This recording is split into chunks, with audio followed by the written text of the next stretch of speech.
tema penelitian. Tema penelitian apa ya yang akan kita rencanakan tentu saja sangat berpengaruh terhadap teori-teori apa yang nanti paling relevan dengan tema-tema penelitian tersebut. Tidak sembarang ya, tidak sembarang teori dalam ilmu sosial itu bisa digunakan di segala musim dan di segala cuaca. Nah, ini yang perlu diperhatikan gitu. Karena apa? Karena dilihat dari sisi genealogi, dilihat dari sisi asal usul, dilihat dari sisi genre, setiap teori membawa kekhasan, membawa karakteristik yang berbeda-beda antara satu dengan yang lain.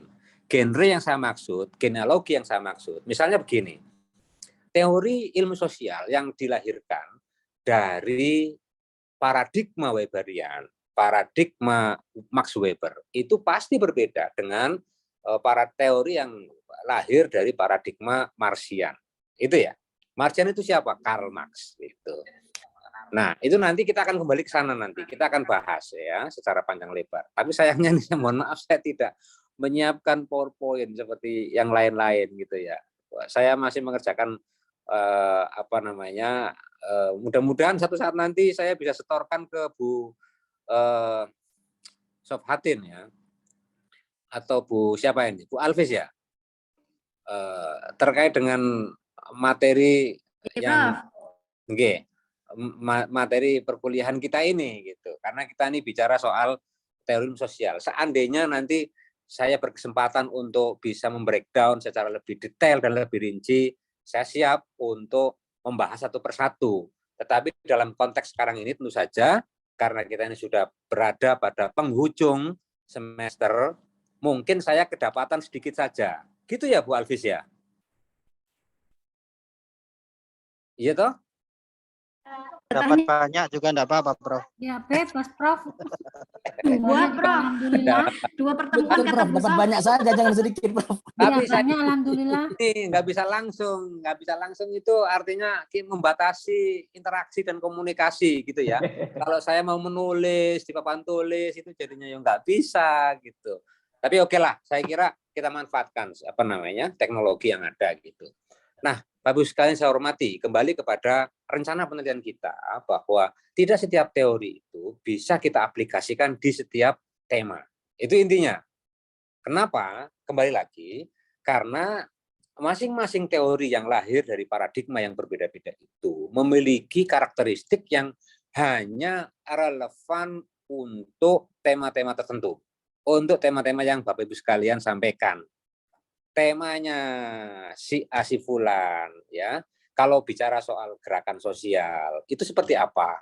Kemudian dikaitkan misalnya ada tema yang lain misalnya tentang ideologi radikalisme, ideologi terorisme, ideologi Islam moderat, ideologi aswaja. Itu menggunakan teori apa? Nanti kita akan bicara ke sana itu. Nah, oleh karena itu, dengan proposal yang panjenengan tulis, mestinya mulai dari sekarang ini, panjenengan sudah bisa mengidentifikasi, sudah bisa gerabak, sudah bisa menebak-nebak atau menerka kira-kira saya menggunakan paradigma teoretik apa, dan kemudian dari paradigma itu teori susulannya atau teori turunannya itu apa saja. Nah, Bapak Ibu sekalian, bicara tentang ilmu sosial ya, minimal kita punya 3 atau 4 paradigma gitu ya. Ya 3 paradigma aja lah.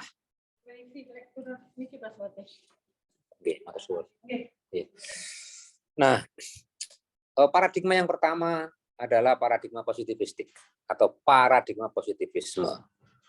Paradigma positivisme ini adalah paradigma yang paling tua dalam perkembangan ilmu pengetahuan. Nah, mulainya dari mana?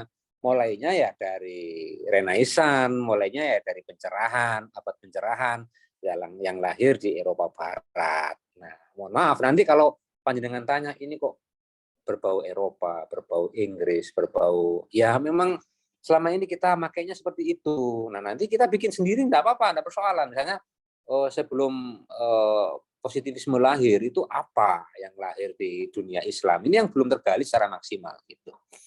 Tetapi perdebatan akademik tentang asal-usul paradigmatik dalam kajian ilmiah itu ya berangkat dari paradigma positivistik.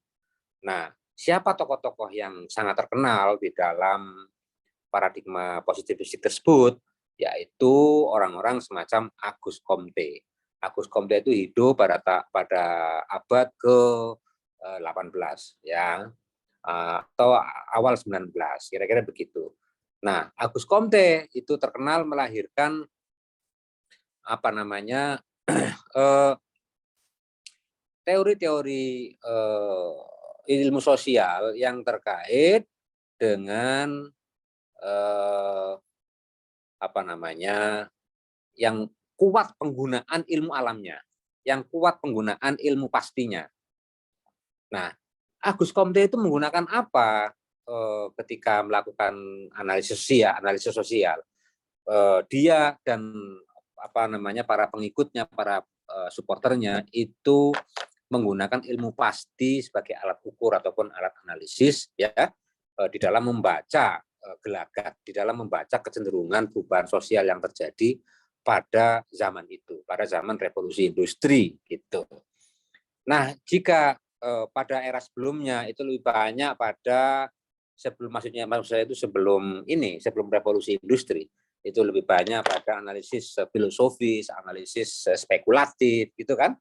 Nah, analisis filosofi dan spekulatif itu kan tidak memiliki pijakan yang kokoh, pijakan akademik yang kokoh. Maka muncul ini Pak positivisme.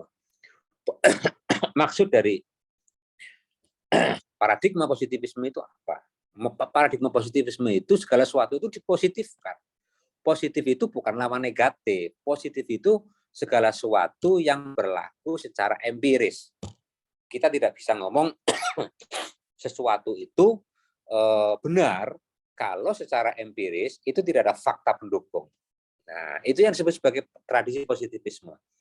Misalnya kita tidak bisa mengatakan bahwa ada kucing berwarna merah, itu kan, atau ada burung bangau berwarna hijau, ya, sampai ada fakta bahwa ada seekor kucing atau ada seekor burung bangau yang berwarna hijau. Itu yang disebut sebagai positivisme. Artinya segala sesuatu itu ada di dalam fakta kehidupan sosial empiris. Nah, makanya ya paradigma ini kemudian melahirkan tren kecenderungan penelitian yang berbasis pada data-data empiris di lapangan. Nah, sebagai sebuah paradigma yang paling tua, ya, maka kehadirannya itu menginspirasi kemunculan kajian-kajian dalam ilmu-ilmu sosial berikutnya. Gitu. Nah, sampai sekarang pun kita nggak mungkin bisa lepas dari paradigma empiris. Tetapi sebagai sebuah paradigma tunggal, sebagai paradigma yang secara khusus memiliki definisi, memiliki karakteristik, memiliki alur genealogi yang berbeda, maka kita perlu mengapresiasi ini. Kita perlu melakukan semacam pengakuan bahwa memang paradigma positivistik ini menjadi ujung menjadi nenek moyang dari kajian-kajian ilmiah yang dikembangkan oleh masyarakat ilmiah, kira-kira gitu, oleh kalangan ilmuwan gitu.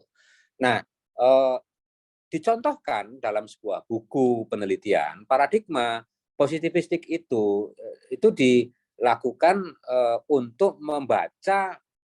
membaca keinginan aspirasi dari para buruh dalam menyampaikan, mengaspirasikan misalnya pola-pola kerja, pola relasi antara buruh dengan majikan, kemudian besaran atau nominal gajinya berapa, kemudian alokasi waktu setiap hari itu berapa dan sebagainya. Nah, paradigma positivistik ini melahirkan penelitian kuantitatif yang bersifat survei.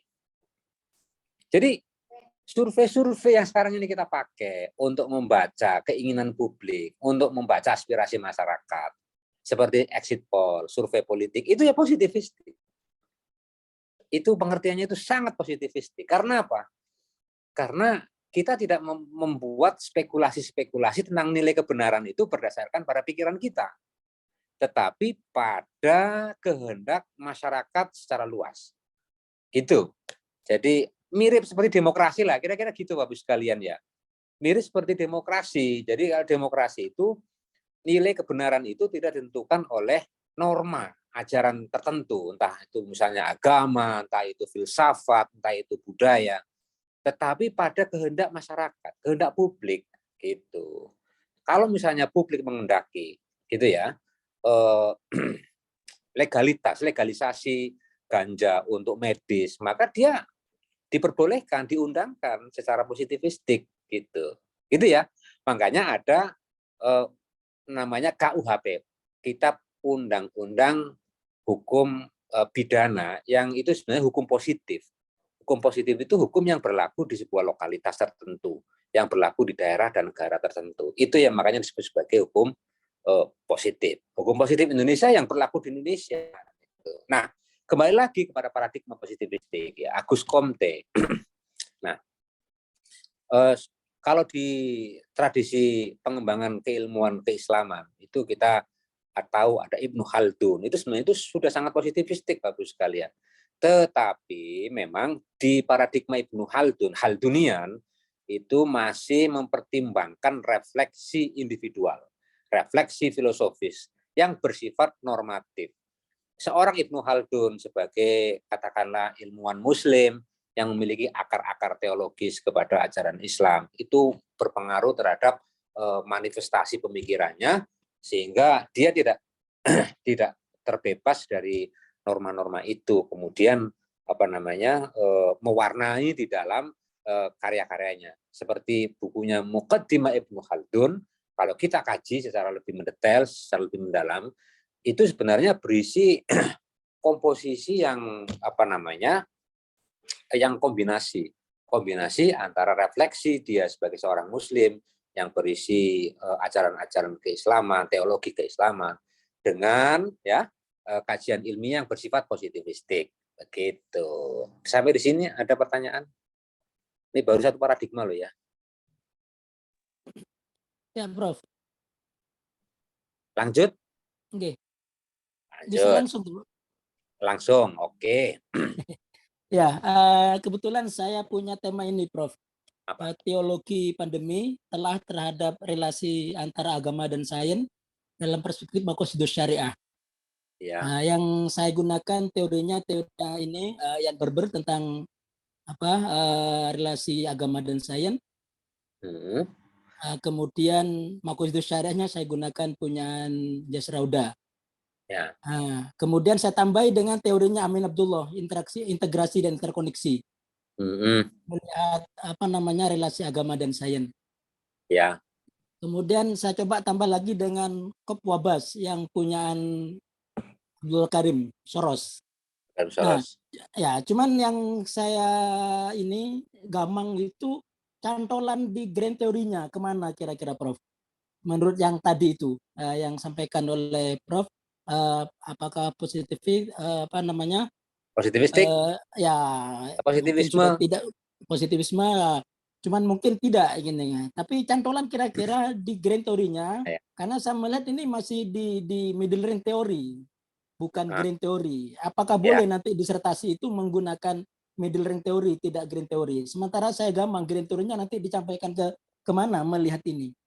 Loh, mestinya grand disertasi itu jangan menggunakan grand teori, Pak. Kalau grand teori itu teori induk, teori besar.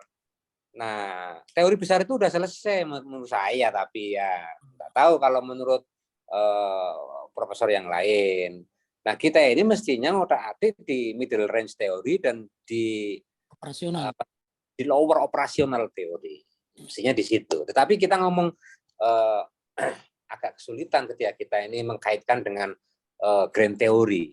Grand teori yang dengan maksud itu apakah sama dengan paradigma yang sekarang sedang kita bicarakan, ataukah kita bicara tentang misalnya sosok Max Weber, sosok Karl Marx misalnya, kan gitu toh?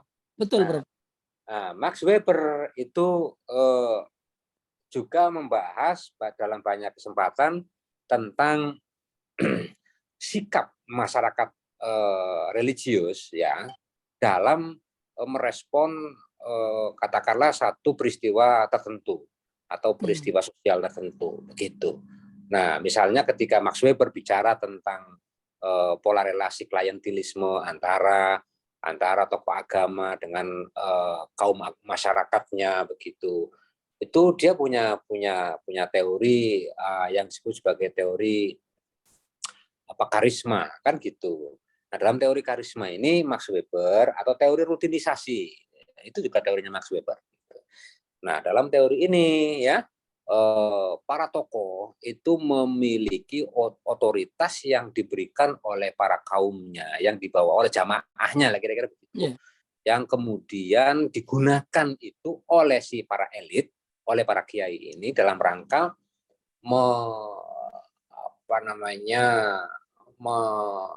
mengelola ya pikiran-pikirannya dan itu mengikat kepada para jamaah begitu. Nah, misalnya jamaah torikot ya. Jamaah torikot ya kalau mengikuti teorinya Max Weber karisma itu bekerjanya otoritas keilmuan yang dimiliki oleh kiai dalam mempengaruhi jamaahnya dan kemudian itu menjadi satu pola relasi klientelisme yang mapan antara kiai dengan umat atau dengan jamaahnya. Kira-kira begitu. Yeah. Nah, itu contoh. Kalau yang dengan maksud itu adalah Max Weber sebagai satu bagian atau teori karisma sebagai bagian dari grand theory. Jenengan mau milih grand theory apapun boleh bebas. Oh, oke, Prof. Ya. Berarti yang sebenarnya bermainnya di middle ring teori itu atau di teori personal. Kalau menurut saya itu jenengan itu di middle range teori sama di operational teori mestinya loh ya. Karena misalnya Ian Barbour ketika bicara tentang integrasi antara religion and science itu kan ada pola-polanya, ada pola kontekstual, ada pola integralistik, ada independent dialogis, apalagi gitu ada 4 kalau nggak salah itu ya. Nah itu dengan mau pakai salah satu diantaranya ya itu menurut saya itu sudah operasional banget gitu.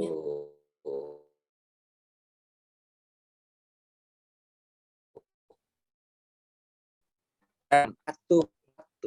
Yang penting begini nanti, ketika jenengan mau ngambil 1, 2, 3 teori, berapa jenengan pakai, itu kalau sudah di tempat proposal, rencana penelitian, maka konsekuensinya jenengan harus secara konsekuen menerapkan itu dalam analisis. Nah, kalau jenengan tidak memakainya di analisis, jenengan perlu melepaskan itu, perlu menghapus itu. Paham ya Pak ya? Oke, ya. Terima kasih, Prof. Nah, oleh karena itu, sebagai bagian dari perencanaan, proposal itu baru pada tahapan mengidentifikasi teori 1, teori 2, teori 3 gitu. Itu nanti di tengah jalan bisa terjadi perubahan-perubahan, adaptasi. Kalau di tengah jalan ternyata antara Weber dengan Karl Marx itu tidak ketemu ya. Mungkin loh, satu saat nanti akan sampai ke sana gitu. Nah, makanya izinkan saya untuk menyelesaikan ini dulu ya sebelum nanti kita buka lagi sesi tanya jawab gitu. Nah, ini yang pertama, paradigma Weber, paradigma positivistik gitu. Jadi paradigma positivistik itu menekankan pada pentingnya penggunaan ilmu alam dan ilmu pasti sebagai perangkat untuk melakukan proses analisis penelitian gitu. Nah, maka munculnya penelitian-penelitian bersifat kuantitatif seperti survei ya itu sebenarnya itu merupakan turunan dari paradigma positivistik itu. Nah, yang sampai sekarang masih tetap dipakai gitu Pak.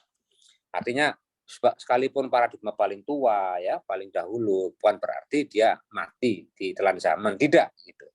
Nah yang kedua apa? Nah yang kedua itu muncullah satu antitesa dari paradigma positivistik itu. Positivistik itu terlalu kaku di dalam melakukan tafsir sosial, di dalam melakukan analisis sosial, yang terlalu kaku. Kaku itu maksudnya itu terlalu dihitung di dalam bilangan-bilangan nominal, angka-angka.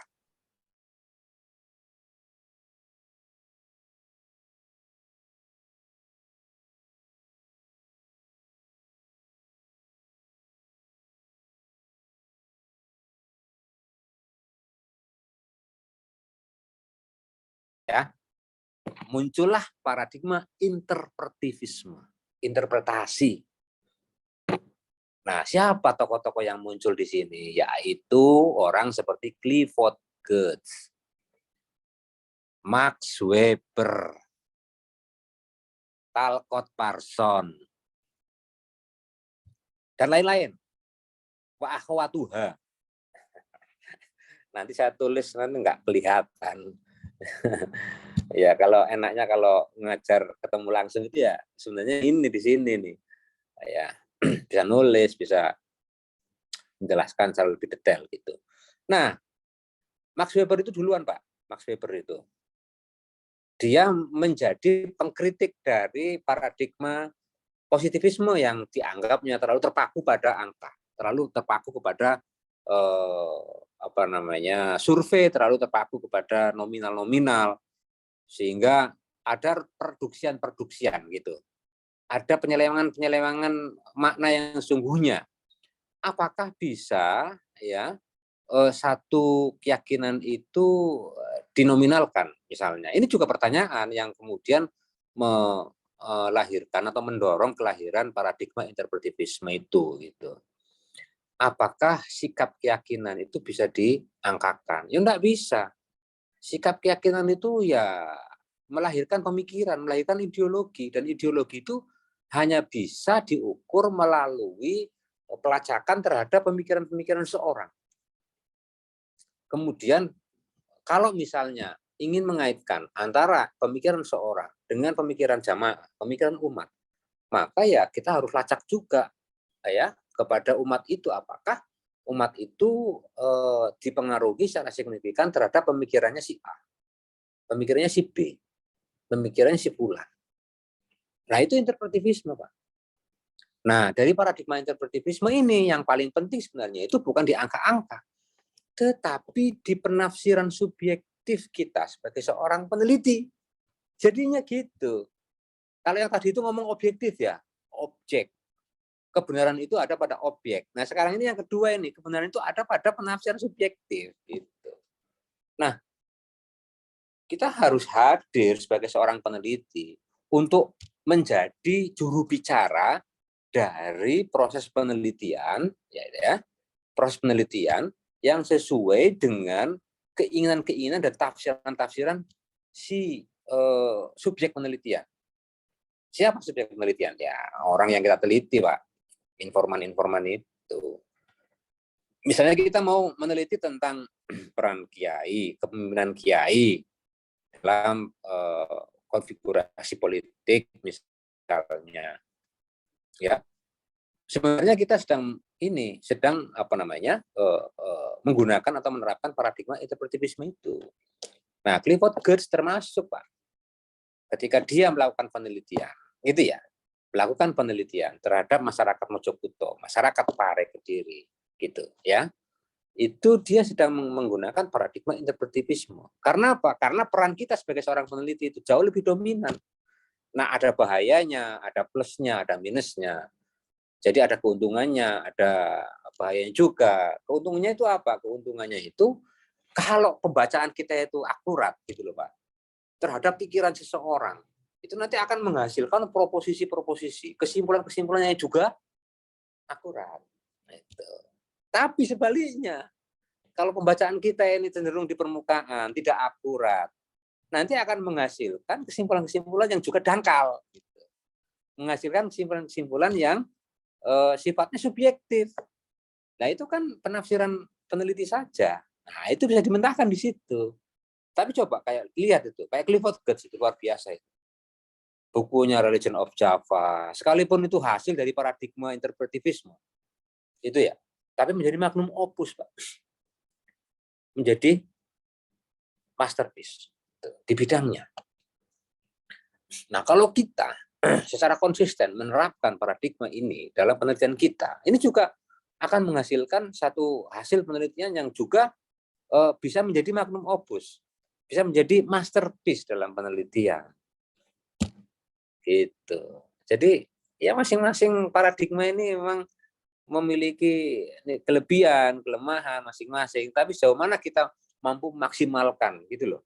mampu memaksimalkan kelebihan-kelebihan yang ada sehingga menghasilkan satu karya yang nantinya akan monumental gitu ya. Nah, jadi kembali lagi ini nanti turunannya Pak Bapak Ibu sekalian, turunannya itu di paradigma interpretivisme melahirkan disiplin keilmuan. Kalau yang tadi itu positivisme melahirkan disiplin keilmuan sosiologi, gitu ya, sosiologi, ilmu sosial secara umum lah, kira-kira gitu. Nah, yang ini paradigma interpretivisme itu melahirkan disiplin keilmuan antropologi, antropologi budaya, antropologi sosial.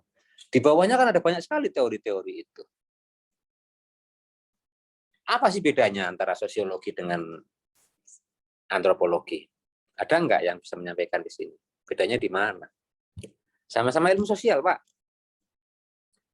Tapi sosiologi itu lebih banyak menganalisis realitas sosial dari kacamata pola relasi antara satu dengan yang lain didasarkan pada perangkat yang lebih fix, yang lebih kuantitatif, yang lebih kuantitatif, menganalisis dan menghitung misalnya orang yang pro terhadap penerapan syariat Islam. Nah, itu sosiologi banget. Menghitung atau menganalisis pengikut ideologi radikalisme dan jihadisme di Indonesia melalui survei, melalui pengambilan sampling dan lain sebagainya. Ya, kalau survei kan pasti kan kuantitatif. Gitu. Kemudian bicara tentang teknik sampling, bicara tentang analisis teknik pengumpulan data, bicara tentang teknik analisis data, yang semuanya itu terikat Pak, terikat pada penelitian kuantitatif. Tidak bisa kita menggunakan mix campuran antara kuantitatif dan kualitatif tanpa dasar pertimbangan paradigmatik seperti ini. Kalau penjenengan menggunakan misalnya ya disiplin keilmuan antropologi, tafsir, gitu ya kan? Antropologi kan tafsir, kan? Fenomenologi itu masuk di sini nomor 2 ini paradigma interpretivisme, fenomena. Kalau yang pertama tadi itu penghitungan, gitu. Sama-sama hebat, gitu. Sama-sama kuat kalau kita mampu memaksimalkan masing-masingnya. Tapi kalau tidak, nanti gaduh-gaduh dan jenengan diketawain sama pakar sosiologi, diketawain sama pakar ilmu sosial. Ini paradigmanya positivisme, tapi menggunakan teori fenomenologi, menggunakan teori konstruksi sosial, nggak pas, nggak cocok. Nah, kalau mau diurutkan begini, Pak. Paradigma interpretivisme itu melahirkan disiplin-disiplin keilmuan.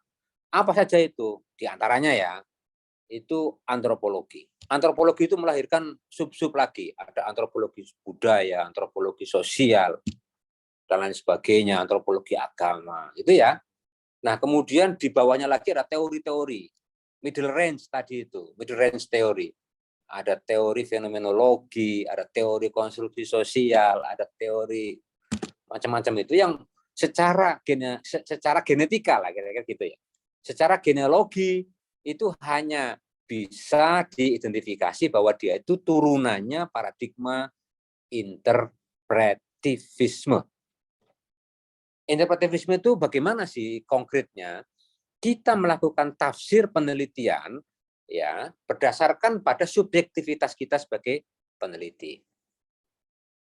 Ya bisa tepat, bisa nggak tepat jadinya. Nah itu pertaruhannya Pak, di situ Bapak Ibu sekalian yang saya hormati. Pertaruhannya. Tapi kalau menggunakan penelitian kuantitatif ya jangan enak tinggal masukkan data-data aja ke SPSS gitu kan. Kemudian dicarilah range mediannya, dicarilah derajat toleransi errornya dan lain sebagainya. Kemudian ya sebagaimana yang kita lakukan lah dalam penelitian kuantitatif seperti apa. Ya. Nah, bagaimana kalau itu di bawahnya lagi itu ada ada berbicara tentang ideologi. Itu satu paradigma, satu kantong di sini nih. Bicara tentang ideologi radikalisme, bicara tentang ideologi reformisme, bicara tentang ideologi apapun. Kalau ngomong soal ideologi, itu secara genetika, secara DNA itu berada di sini, Pak. Nomor 2, Pak. Bukan nomor 1. Nomor 2 di sini. Jadi paradigma interpretivisme gitu. Kalau kita masih percaya ideologi. Tapi nanti dulu. Analis sosial itu tidak berhenti sampai di sini, Pak. Ideologi itu hanya berlaku ketika ya ada pola relasi antara elit sosial dengan masyarakat yang sifatnya itu simbiosis mutualisme dan kemudian mampu menggerakkan komunitas sosial yang sedemikian besar. Maka itu yang disebut sebagai ideologi.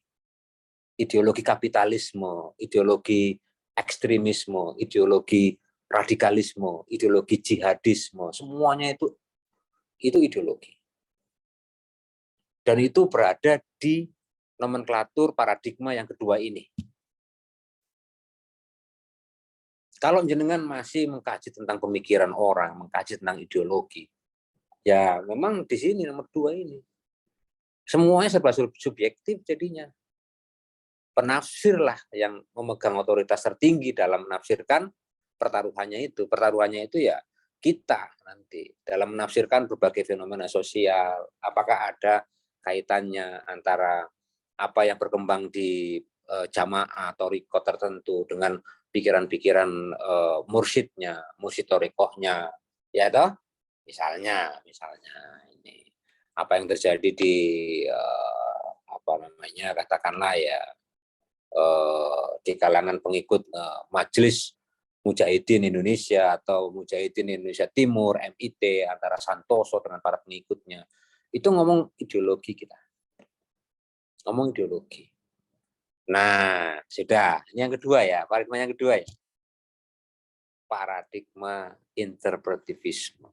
Nah, setelah berjalan sekian lama paradigma ini dianut oleh banyak sekali ilmuwan, melahirkan Weber, melahirkan Talcott Parsons, melahirkan interaksionisme simbolik, itu masuk sini loh, Pak. Interaksionisme simbolik. Masuk sini. Kemudian teori antropologi budaya, antropologi sosial, konstruktivisme, termasuk yang ideologi-ideologi, masuk nomor 2. Gitu. Nah, muncul ketidakpuasan di kalangan sekelompok orang yang menganggap bahwa paradigma interpretivisme ini terlalu subjektif dan sulit untuk diukur. Dan memang benar, sulit diukur toh. Panduannya di mana? Panduannya ya kita ini sebagai pemegang kebenaran di dalam mengungkap realitas sosial yang terjadi di sekitarnya. Tuh. Muncul paradigma yang disebut sebagai paradigma kritis, critical paradigm, yang kemudian melahirkan yang disebut sebagai madhab kritis, critical paradigm. Siapa saja yang ada di sini? Yang ada di sini ada Karl Marx, itu Pak, ada tokoh-tokoh struktural, ya, itu masing-masing paradigma ini punya warna dan punya tendensi yang berbeda di dalam menjelaskan sebuah fenomena. Contoh, ketika kita menjelaskan fenomena radikalisme, itu ya contoh ini radikalisme sebagai satu tema.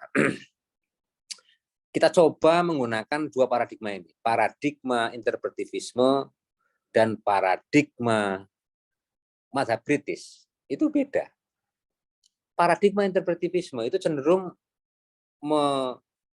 menyalahkan atau menunjuk pada faktor-faktor ideologi. Karena memang ada ideologinya, nggak bakalan mati ideologi itu. Ideologi itu ibarat ya dia itu sumbu. Ibarat asal usul dari sebuah paham ya ideologi itu. Makanya akan muncul terus tuh yang namanya radikalisme, yang namanya ekstremisme, jihadisme. Itu akan muncul terus. Karena sebagai sebuah produk pemikiran, dia akan dipakai lagi dan akan mengalami reinkarnasi gitu. Itu kalau yang kedua. Tapi yang ketiga tidak. Bukan itu Bapak Ibu sekalian. Nah, menurut mazhab kritis itu seperti apa penjelasannya? Kemunculan ideologi radikalisme. Menurut mazhab kritis itu, critical paradigm, di antaranya Karl Marx gitu ya, dan tokoh-tokoh strukturalis yang lain. Ya. Kemunculan sebuah fenomena sosial itu ya, itu karena ada pola relasi yang timpang. Ada pola relasi yang disharmoni, yang tidak harmonis, kira-kira gitu. Ya, antara katakanlah misalnya kondisi sosial ekonominya, kemudian kondisi politiknya, ada struktur kesempatan yang tidak sama, sehingga mengakibatkan protes di kalangan penganut radikalisme yang kemudian mereka itu menggunakan ideologi radikalisme sebagai alat untuk melawan rezim, untuk melawan situasi, untuk melawan keadaan gitu. Maka muncullah radikalisme, itu penjelasan. Fenomena konflik antar agama itu juga bisa dua-duanya Pak dipakai Pak. Satu Weberian, satu Marxian. Saya sering kali bicara itu dua itu. Satu Weberian, satu Marxian. Saya udah nggak ngomong lagi yang positivisme ya. Positivisme itu lain kali aja lah, karena itu nanti angka-angka. Interpretivisme sama struktural atau mazhab kritis atau Marxian. Yang saya tulis di Al-Jami'ah tentang konflik Sunni Syiah di Sampang, Madura. Kalau menggunakan paradigma atau teori-teori yang merujuk atau menginduk pada paradigma interpretivisme, itu akan mengajukan ya asumsi-asumsi ideologis sebagai penyebab dari konflik. Perbedaan ideologis, perbedaan antara penganut Sunni dengan Syiah yang berbeda, maka mereka akan terjadi konflik. Sama, konflik itu muncul misalnya ya antara agama, antara Muslim dengan Kristen. Itu terjadi karena perbedaan keyakinan keagamaan yang berbeda, yang tidak sama. Maka muncullah konflik. Itu kalau paradigma interpretivisme, Pak. Apakah itu? Tidak. Kalau menurut paradigma struktural, paradigma Marxian, ada struktur besar yang menyebabkan mereka itu bertarung, mereka itu berkonflik. Bukan sekedar perbedaan, Pak. Kalau perbedaan itu kecil lah. Dalam sebuah keluarga kita ini terbiasa dengan perbedaan. Dalam sebuah bangsa apalagi kita sudah sangat terbiasa dengan perbedaan. Ya kan? Soalnya, mengapa saya mengatakan seperti ini? Ada kelompok yang memaksakan bahwa sampai kiamat pun ya kelompok Syiah itu tidak mungkin bisa hidup di Madura. Kenapa? Karena berbeda keyakinannya. Loh, nggak bisa begitu, Pak. Kalau penjelasannya ilmuwan itu nggak begitu. Itu penjelasannya kiai. Ya nggak? Nah, ya kalau Prof. ya kata apa? Kiai yang terlibat, kiai yang terikat di organisasi ataupun yang tidak itu. Pokoknya mereka itu terancam gitu loh, Pak. Coba jangan baca artikel saya itu. Mereka terancam. Ada persoalan struktural, ada persoalan distribusi ekonomi politik yang menyebabkan mereka itu berkonflik. Income-nya kurang. Ya, nggak tahu lah. Coba jelasnya panjenengan baca di sana gitu. Itu yang kemudian menyebabkan konflik. Bukan soal perbedaan, bukan soal keyakinan berbeda, ideologi yang berbeda. Nah, itu asiknya. Panjenengan kalau terbiasa melihat orang dengan pemikirannya, dengan ideologinya, itu cenderung menurut saya itu terlalu sempit. Jadi kalau kita, oh apa sih di balik sebuah fenomena itu ada apa? Itu kan nggak kelihatan itu, nggak kelihatan. Mengapa Kiai Karar itu bersifat tanpa kompromi dengan Tajul Muluk gitu ya? Itu kalau mau dirunut-runut, ideologi di sana itu ternyata menjadi katalisator dari perbedaan yang dimunculkan oleh para elit agama di Sampang gitu.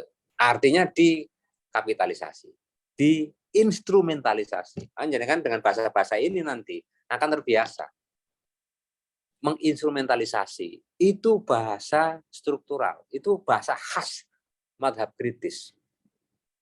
Tapi kalau meyakini itu ya, kemudian mengimani itu bahasa positif interpretivisme, bahasa Weberian gitu. Nah, ternyata antara paradigma Weberian atau paradigma interpretivisme dengan paradigma mazhab kritis, ya, critical atau mazhab kritis gitu ya, itu berinteraksi dalam satu pola yang dinamis, yang kemudian masing-masing itu punya ini, Pak, punya peran, Pak. Asiknya itu di situ.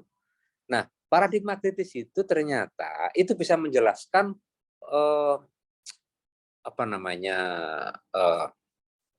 konflik secara makro. Nah, sementara paradigma interpretivisme itu hanya bisa menjelaskan masyarakat yang berada di dalam, yang terlibat di dalam konflik itu. Masyarakat menganggap bahwa saya nggak mungkin bisa berkompromi dengan orang Syiah karena berbeda. Gitu. Loh, kalau berbeda saja bisa konflik, ya. Pertanyaannya, kenapa perbedaan-perbedaan itu tidak berkonflik di tempat yang lain? Kenapa di Bondowoso tidak berkonflik? Kenapa di Bangil yang ada Syiahnya tidak berkonflik? Nah, itu kan pertanyaan, ya kan? Nah, sebenarnya bukan itu. Itu logika yang memang diterapkan, narasi besar yang disampaikan oleh para elit agamawan di dalam mempertahankan posisi. Yang sebenarnya terjadi adalah ada struktur besar yang sedang bertarung di sana gitu. Tapi nanti bacalah. Saya nggak enak di sini soalnya mungkin ada santrinya Kiai Karar, nanti saya kualat cangkolang. Nah, kira-kira gitu ya. Nah, Jember itu merupakan satu kota dengan laboratorium sosial yang sangat kaya. Kalau panjenengan menggunakan teori ilmu sosial, nah sayangnya kita ini kita ini dibatasi oleh nomenklatur prodi gitu ya. Prodi kita apa? MPI ya? Studi Islam, Prof. Oh, studi Islam. Cocok gitu. Tanpa batas levelnya, Prof.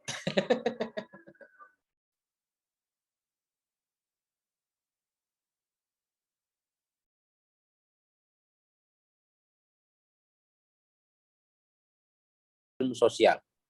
Nanti jangan ini ya, jangan pelajari itu teori-teori apa, kemudian paradigma yang menaungi itu paradigma apa, itu ada semuanya. Tapi itu masih baru RPP-nya aja, masih belum. Saya sebenarnya pengen menulis ini dalam sebuah buku ajar, buku daras yang kemudian bisa dikonsumsi oleh masyarakat luas. Nah, pertanyaan saya kapan saya punya kesempatan untuk itu? Saya nih ya, tapi insya Allah sekarang ini saya punya keinginan untuk itu karena sudah agak luang waktunya. Jadi itu, Bapak sekalian saya hormati, jadi paradigma yang ketiga adalah paradigma kritis yang melihat segala sesuatu itu dari sisi apa? Dari sisi pola relasi antara satu dengan yang lain. Jadi bukan sekedar pemikiran. Orang berkonflik itu bukan soal beda pendapat, gitu ya. Tapi juga beda pendapatan. Kalau panjenengan sama saya berbeda pendapat itu biasa. Tapi yang tidak bisa diterima adalah beda pendapatan. Kalau orang dengan beda pendapatan itu bisa digesek-gesek, digoreng-goreng, dibakar-bakar, jadilah konflik. Itu namanya paradigma kritis, Pak.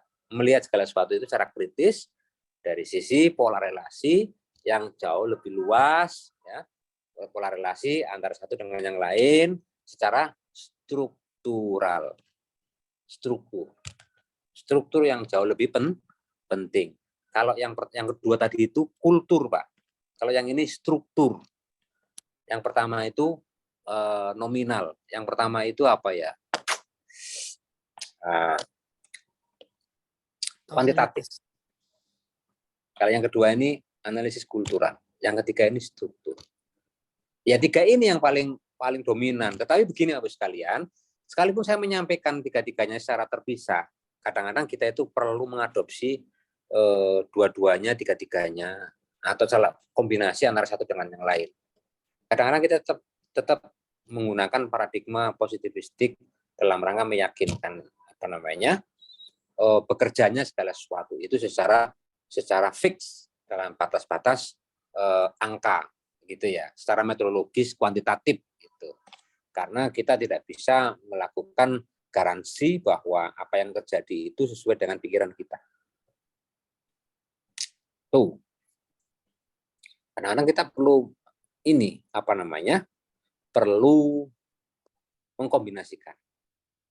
Maka munculnya mixed method itu juga sebenarnya itu ya dalam rangka mengkombinasikan itu. Tapi juga jangan sampai keliru Bapak sekalian. Jangan sampai keliru panjenengan mencampur-campurkan.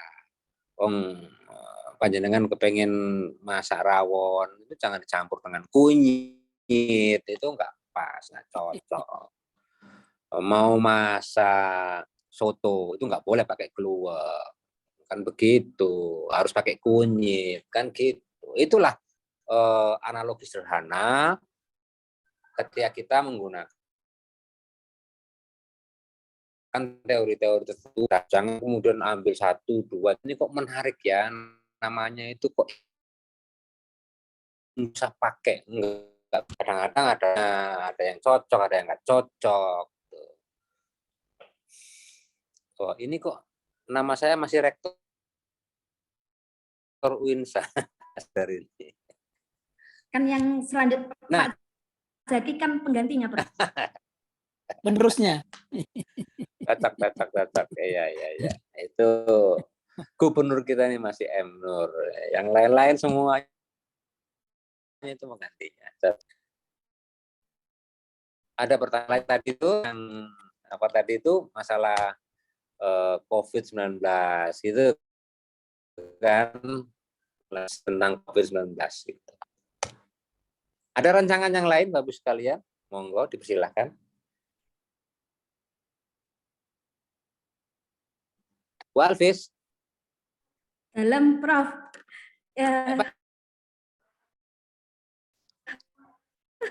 Ini Kemarin itu nggih. Saya lagi ini Prof, meditatif tapi pinginnya ke kritis, tadi tengah-tengah masih harus disesuaikan lagi Prof.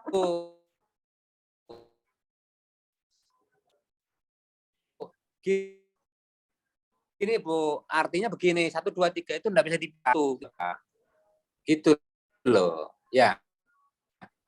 Misalnya ya, ketika kan fenomena itu ya itu memang kritis. Saya berarti ada orang berbeda gitu loh. Ada keyakinan yang menjadi pemicunya, triggering factor. Nah, terus perbedaan ideologinya di mana? Yang interpretivismenya itu di second layer ketika para elit itu mengkonstruksi pemikirannya itu melalui ajaran-ajaran yang dia yakini benar, yang kemudian melahirkan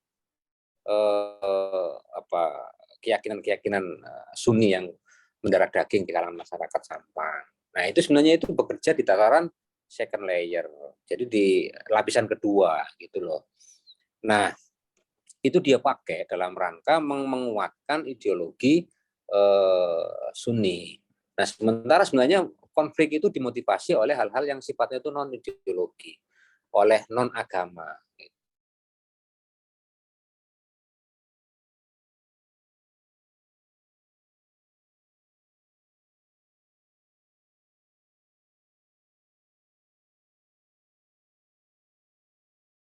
Ini menganut paradigma kritis. Bahasa kepentingan loh. Nah, tapi kemudian ketika kita pakai narasi tentang perbedaan ideologi, kita sedang menjelaskan lapisan kedua masyarakat yang berkonflik. Artinya dia menjadi narasi ataupun menjadi teori pendukungnya saja. Interpretasi di kalangan kelompok tertentu. Paradigma utamanya dengan tetap misalnya pada paradigma kritis, paradigma struktural.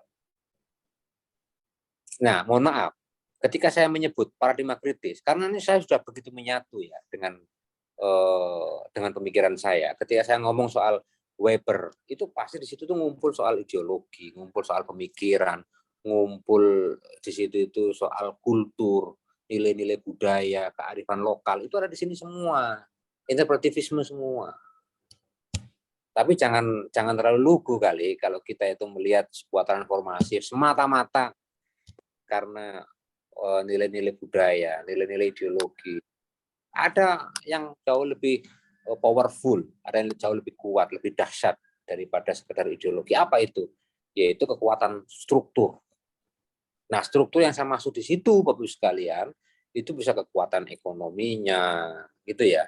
Bisa kekuatan politiknya yang mau bisa melakukan law enforcement, penerapan secara paksa terhadap masyarakat.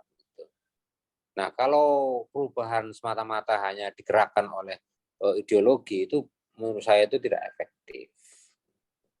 Perlu dipaksa di dalam sebuah perangkat struktural yang bersifat mengikat, yang kemudian memberikan efek law enforcement, baik dari sisi misalnya bagi pelanggar ada hukumannya, itu kan, bagi yang menerapkan ada ganjarannya, kira-kira gitu. Apa nih Bu Alvis ini yang sedang dipikirkan? Prof, saya itu kan lagi melihat fenomena, saya melihat politik dalam perspektifnya antropologi kekuasaan sih sebenarnya, melihat terus terang Prof, karena soal studi Islam ada studi Islam itu saya agak tidak ini ya, ada hambatan ngoten. Itu sama-sama kita ya. Oke, cuman saya melihat ini masyarakat Macopat, Prof, di Desa Pontang yang merepresentasi daerah Jember Selatan. Nah, sebagai sebuah seni tradisi, nilai-nilai keislaman di situ pasti ada nilai-nilai keislaman dari tembang dan syairnya. Nah, tetapi ini dilakonkan, dimiliki oleh masyarakat yang kategori mungkin diklaim adalah dulu ex-PKI, tetap di perubahan signifikan dari budayanya itu, kalau secara interpretatif mungkin tadi di masyarakat Pontang itu akhirnya muncul penguatan kekuatan lain, kekuatan politik yang lain yaitu NU yang dengan mencoba di desa ini menarik karena ada aboge, ada Sabto Darmo, ada aliran-aliran kepercayaan yang ada itu. Nah, saya melihat menggunakan paradigma dengan metode etnografi kritis, saya ingin bahwa bagaimana masyarakat Macopat ini bisa bukan melawan tetapi berdiri tegak untuk menguatkan kembali kayak gitu di tengah kekuatan NU yang dengan masjid, dengan toa, dengan khataman yang terus menerus, mereka ruang itu seolah-olah tidak ada ruang untuk masyarakat Macopat ini. Saya melihat Macopat itu sebuah komunitas yang tetapi membidik pada masyarakat yang lain, artinya yang minoritas yang lain, Prof. Iya. Gitu. Jadi agak-agak bahwa perlawanan yang dilakukan memang kebanyakan diam, tetapi dari perlawanan diam itu mereka melakukan negosiasi dengan kekuatan-kekuatan lain gitu, dengan berada di kalau di perlawan ada di situ bukan soal ekonomi tapi soal struktur politik, Prof. Dalam arti penguasaan di bawah saya adalah ada kayak gitu. Itu, Prof. Ya, kalau saya hati-hati ya nanti jenengan bisa memilah-milah itu. Sebenarnya dua paradigma ini bekerja loh ya untuk menjelaskan fenomena Macopat, ya kan gitu. Cuma porsinya seberapa dan masing-masingnya itu dipakai untuk menjelaskan apa dan di mana.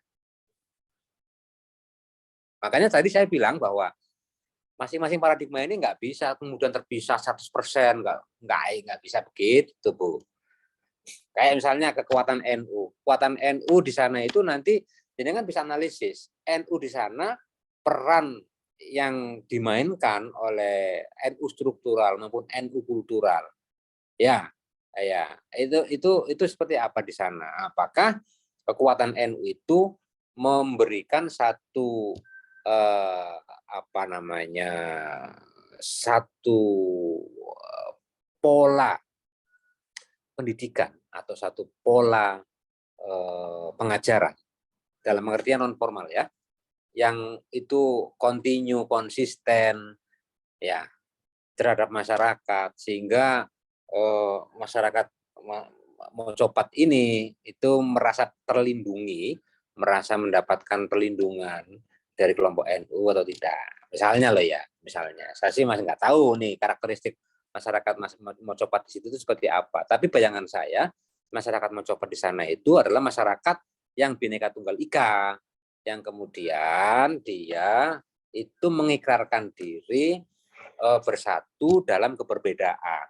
Nah, NU dalam konteks ideologi Aswaja itu memungkinkan terjadinya harmoni sosial, proses harmoni sosial yang kemudian antara satu elemen dengan elemen yang lain itu bisa saling hidup rukun dalam, katakanlah misalnya satu kondisi harmonis, modus vivendi, harmonis antara satu dengan yang lain. Ada abogenya, ada Sabto Darmonya, ada non Muslimnya, ada Bu Hindunya, ada Katoliknya, kira-kira gitu ya. Nah, itu pada tataran interpretivisme, Ibu. Nah, pada tataran strukturalnya apa? Pada tataran strukturalnya itu mungkin juga ada pilar-pilar lain di luar ideologi yang kemudian memperkuat ikatan masyarakat multikultural tadi. Misalnya kebijakan pemerintah, misalnya modal ekonomi yang digelontorkan oleh pemerintah, distribusi ekonomi oleh pemerintah kepada kelompok-kelompok ini, sehingga mereka itu bisa bersatu, bisa ini hidup rukun gitu. Kalau saya membacanya seperti itu. Jadi nanti tolong secara middle range teorinya atau teori mikronya itu dicarikan dari teori-teori yang berada di etnografi apa tadinya dengan istilahnya itu etnografi politik ya. Etnografi kritis, Prof. Tadi Etnografi saya kritis, ya. Etnografi kritis itu perkawinan loh menurut saya. Perkawinan yang sangat elegan gitu. Etnografi itu sendiri interpretivisme, kritis itu paradigma Marxian struktural, paradigma yang ketiga, pada kritis. Dan itu kalau jenengan bisa mengolahnya secara baik dan kemudian menganalisisnya secara proporsional, itu akan menjadi satu kontribusi teoretik yang nanti itu dahsyat menurut saya. Gitu Bu Alvis. Jadi keberlangsungan sebuah masyarakat itu bukan semata-mata soal nilai-nilai kearifan lokal ya. Ya. Nah, itu ada hal-hal yang sifatnya struktural yang kemudian memaksa mereka itu untuk bersatu gitu loh. Dan itu kepentingan gitu. Kepentingan mereka itu apa? Itu yang menjadikan gali nanti. Kalau soal kearifan lokal itu hanya bekerja di tataran masyarakat awam. Ujui sampean itu. Di sana itu ada mocopatan. Nah, itu tembang-tembang yang diciptakan untuk meninabobokan masyarakat supaya mereka itu meyakini bahwa kita ini benar-benar harmoni. Tapi sebenarnya itu ada suprastructure. Ada struktur yang super. Dan itu kritis. Jangan harus temukan itu. Underlying yang menggarisbawahi, yang menopang, underlying pilar yang menopang bagi masyarakat Mocopat itu apa? Itu jenengan yang harus bisa mengidentifikasinya gitu. Misalnya di kebijakan pemerintah yang cenderung mengakomodasi seluruh kepentingan masyarakat itu. Ya, kalau nilai-nilai kearifan lokal itu bekerjanya itu menurut saya itu sangat periferi, sangat pinggiran Bu. Tidak di pusatnya. Kalau pusatnya itu ya di struktur kritisnya itu. Tapi ini, tepat Karena Prof. saya tertarik dengan istilah etnografi kritis. Eh, saya bukan pada soal harmoninya justru, Prof.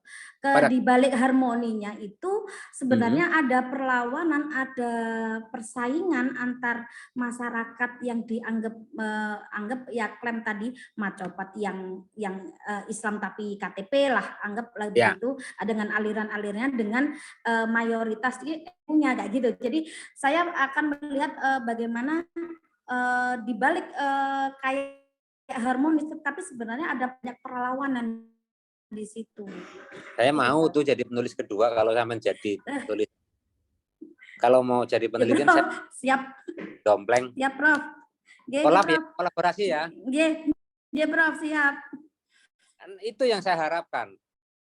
Saya berkali-kali ngomong di mana-mana, terutama di Jember itu ya. Kalau bikin tema penelitian itu jangan yang romantis-romantis, yang harmonis-harmonis, kearifan lokal, apalah.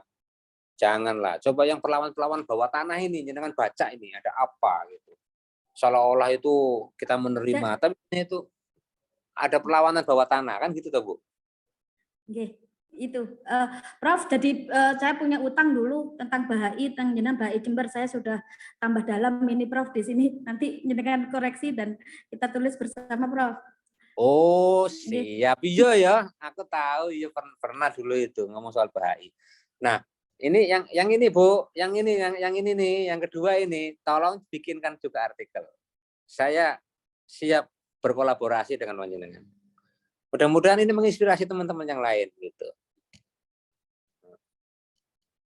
Tapi ngomong-ngomong, jenengan ini kan sebenarnya kan bukan peserta program doktor toh jenengan ini. Prof, karena negosiasi yang mentok akhirnya harus di sini. Oh, sama gitu. Pak Amal Pak dengan sekian ini akhirnya harus ini, makanya kan pendekatan antropologi saya tetap akhirnya di Sanata Dharma sebenarnya, Prof. Saya Prof ambil kajian. Apa wes, bismillah. Oke. Yang tadi itu perlawanan, kalau jenengan mau perdalami lagi menjadi tema disertasi, jos tenan. Nah, makasih ya Bu Alvis ya, nanti kita ngomong lagi ya. Ada pertanyaan dari yang lain? Monggo.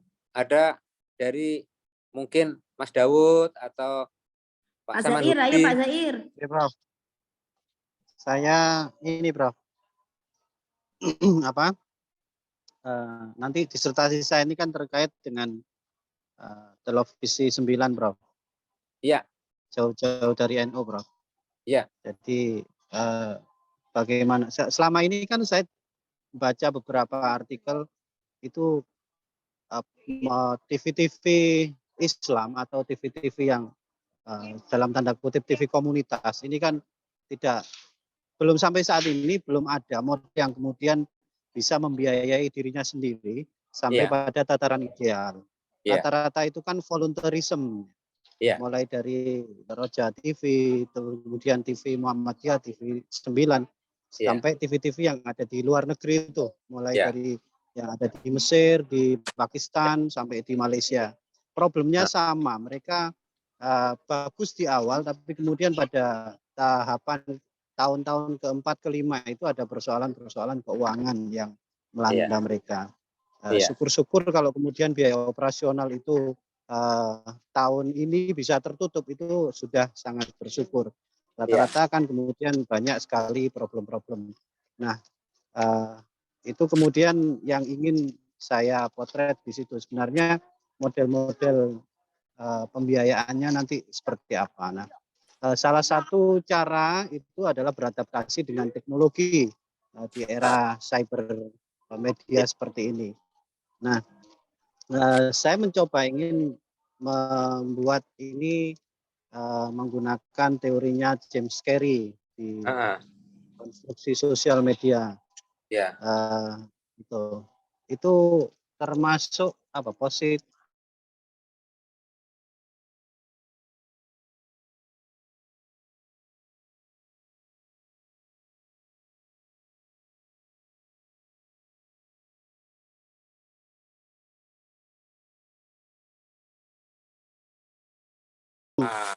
Iya, belum saya jelaskan itu.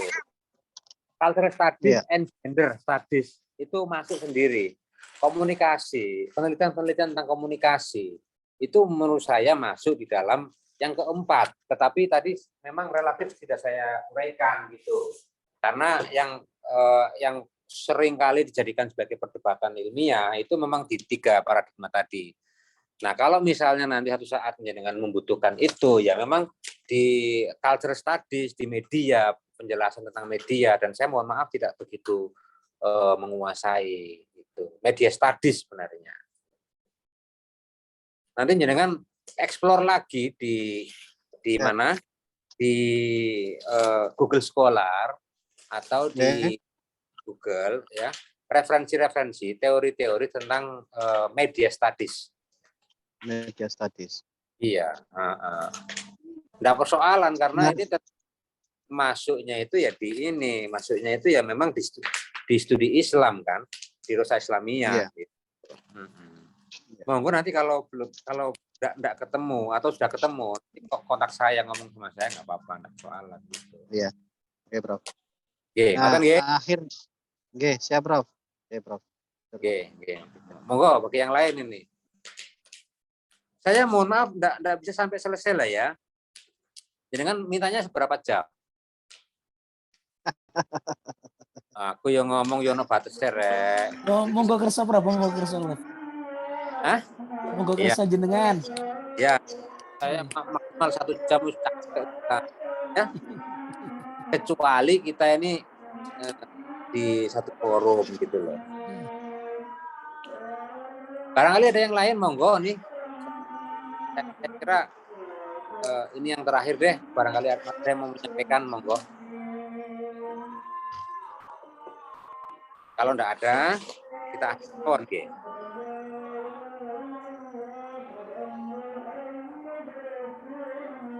Prof, izin Prof. Seperti yang punya saya itu Prof, cukup 2 teori itu, Prof. Cukup teorinya nggih. Cukup Gimana? itu, cukup Ian Barber dengan Makosid Syariah. Tidak usah integrasi. Oh, Ian Barber. Iya. Yang tadi itu, Prof. Ya. Apa perlu integrasi interkoneksi? Apa perlu apa tidak, Prof? Tidak perlu. Itu implikasinya, itu integrasi interkoneksi monggo kalau implikasinya. Tapi kalau ketika dengan menjelaskan tentang fenomena apa tadi itu? Ini agama dan sains tentang pandemi, Prof. Tentang pandemi gitu ya. Ya. Itu cukup di Ian Barber seperti apa.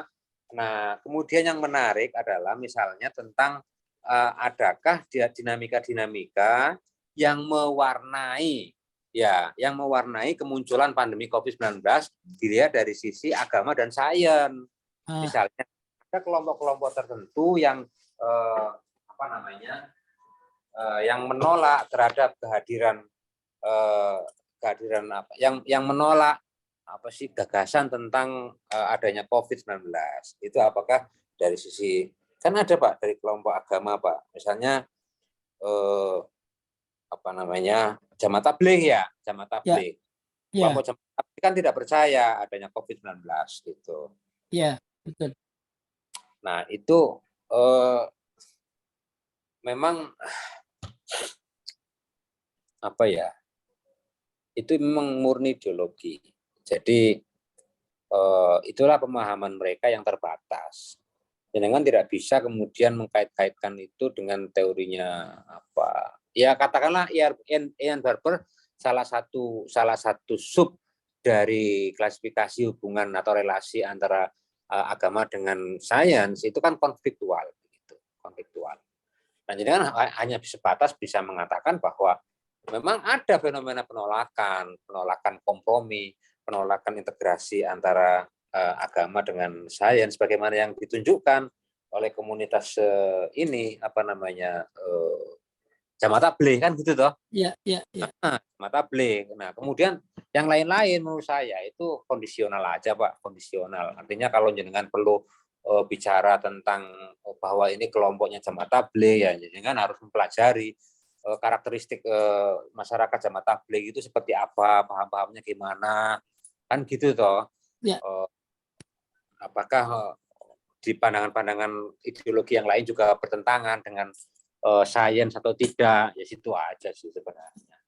Kalau jenengan perlu, saya kira enggak lah mengkaji yang lain-lain. Itu aja dulu, yang Ian Barber aja dulu, Pak. Ya. Saya Prof, terakhir Prof. Siapa ini? Dewi Prof. Dewi ya, mau Bu Dewi. Oke. Ini kalau punya saya ini dampak psikososial bagi korban kekerasan seksual. Nah itu yang saya baca itu teori itu relasi kuasa dengan punya Ponti yang psikologi. Apa itu aja? Terus ini yang kedua, syarat-syarat teori itu bisa menjadi teori sosial tuh apa aja ya, Prof? Saya kalau saya lihat itu punya Pak Fakih itu mubadalah itu bisa nggak dijadikan itu sebuah teori sosial? Itu kan merelasikan bahwa perempuan dan laki-laki itu bisa dalam menginterpretasikan itu bisa saling mengisi. Kiroah mubadalah. Iya, pakai kiroah mubadalah. Nah itu bisa nggak jadikan teori sosial maksud saya?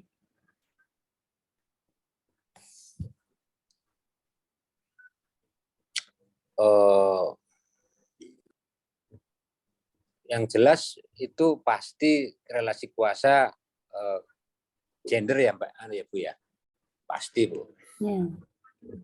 Kekerasan seksual itu kan itu sebenarnya masuk di paradigma yang keempat, yaitu gender studies, media and gender studies. Tapi belum saya sampaikan. Nah itu nanti panjenengan lebih banyak mengeksplorasi teori-teori yang terkait dengan relasi gender antara laki perempuan, dan sudah banyak itu mazhab-mazhab yang lahir atau teori-teori yang lahir, baik yang bersifat middle range maupun yang bersifat mikro dari gender studies tadi, pola relasi. Monggo jenengan eksplorasi lebih banyak lagi di situ. Nah kalau soal apa tadi yang terakhir mubadalah. Ya. Kalau panjenengan ingin angkat itu sebagai sebuah teori, ya itu menurut saya harus selesai dulu tuh di penelitiannya, sehingga apa? Sehingga persyaratan-persyaratan dia dijadikan sebagai teori baru, nah, itu terpenuhi dengan baik gitu. Di antaranya adalah ada teori lama yang ingin panjenengan kritisi gitu kan. Kemudian komponen-komponen yang ada di dalamnya seperti fakta sosial gitu kan, fakta sosial. Kemudian juga ada teori yang jenengan pakai untuk menganalisis, kemudian juga teori lama yang mau jenengan bantah misalnya, ya, kemudian tafsir-tafsir yang jenengan hasilkan antara teori lama dengan teori baru gitu ya. Nah itu baru bisa kemudian disebut sebagai teori baru gitu. Kalau masih belum sampai pada tahapan-tahapan itu, kayak itu anggaplah itu sebagai sebuah sebagai sebuah asumsi teoretik gitu, asumsi teoretik. Jadi belum naik ke derajat teori. Gitu ya Bu Dewi ya. Ngapunten ya, saya masih belum bisa memberikan kepastian kepada panjenengan, tapi yang jelas perjalanan sebuah teori itu menjadi sebuah teori ya, itu berangkat dari asumsi teori dulu. Ini asumsi-asumsi semuanya. Baru kemudian dijustifikasi, dibenarkan di dalam proses pembuktian ilmiah yang dihasilkan dari proses penelitian panjenengan gitu. Gitu ya Bu ya. Terima kasih Prof. Iya, sami-sami. Saya kira untuk sementara cukup Rien, cukup dulu aja. Saya enggak tahu apakah nanti perlu ada penambahan lagi atau tidak, tapi yang jelas untuk sementara bekal panjenengan semuanya di sekitar sini. Nanti mungkin kalau misalnya diperkenankan lagi, monggo, tapi kalau tidak juga nggak apa-apa. Jenengan tolong kontekstualisasikan masing-masing paradigma beserta teori-teori turunannya itu. Nanti saya akan share panjenengan RPP untuk S2 tentang teori-teori sosial. Apakah perlu adaptasi lagi, apakah perlu mencari lagi ataukah cukup dengan yang panjenengan tulis di proposal. Karena saya dengar-dengar panjenengan sudah menulis proposal gitu. Ya. Saya kira cukup ya. Oke, Prof, Terima cukup, Pak. Baik, siap, Prof. dan mohon maaf jika ada kurang-kurangnya. Saya akhiri. Assalamualaikum warahmatullahi wabarakatuh. Waalaikumsalam warahmatullahi taala wabarakatuh. Waalaikumsalam warahmatullahi wabarakatuh. Matur nuwun, Prof. Kami nggih, saya Iya, oke. izin leave group, leave antum. Share materi ya, Prof. Oh, siap. Waalaikumsalam.